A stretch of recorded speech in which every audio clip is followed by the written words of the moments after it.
Now we're back. Look who's back! We thought what we would do is just share two things.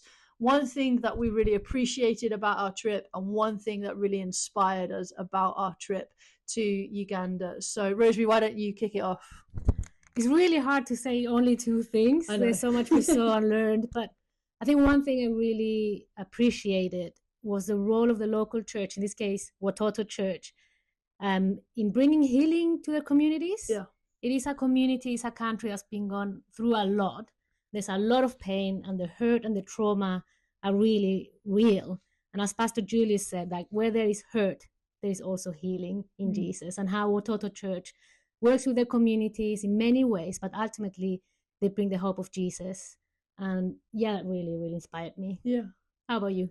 I really appreciated the efforts that they went to show us and love us and just encourage us. And so as a church, with the local church in Uganda, it was amazing how much they went out of their way to just kind of take us all around the different programs and projects and see the depth and the variety of what they are doing in, like you say, in the community. So I appreciated that. What really inspired me was the size of their vision.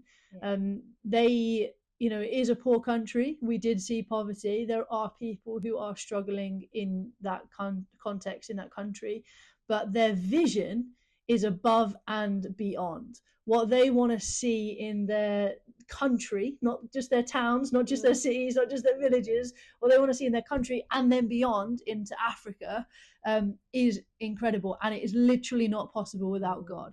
And that was incredibly challenging to me, because I think sometimes we can feel like we have a big vision because it's big for us to do as individuals or big for us to do as a church, but actual big vision is impossible to do without God.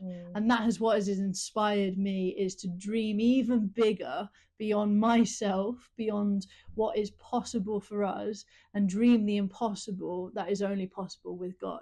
So that has really inspired me, and I have appreciated this trip so very, very, very much, and been massively challenged and inspired. Yeah. Anything else you want to say? Yeah, no, I think all of that. But yeah, I think the other thing that I really appreciated is the church culture they have as a team at Watoto. The way they empower people to just do what God is calling them to do. Yeah.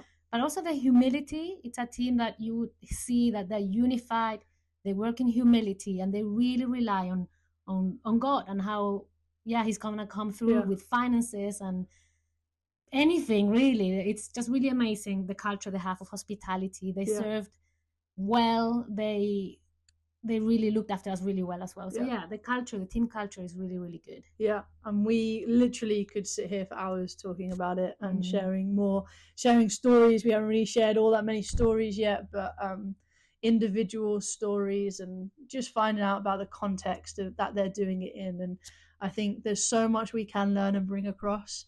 You know, it's not all that everyone is poor. Obviously there's people with wealth, and it's not that everything is cheap. It turns out that their buildings can cost up to $4 million.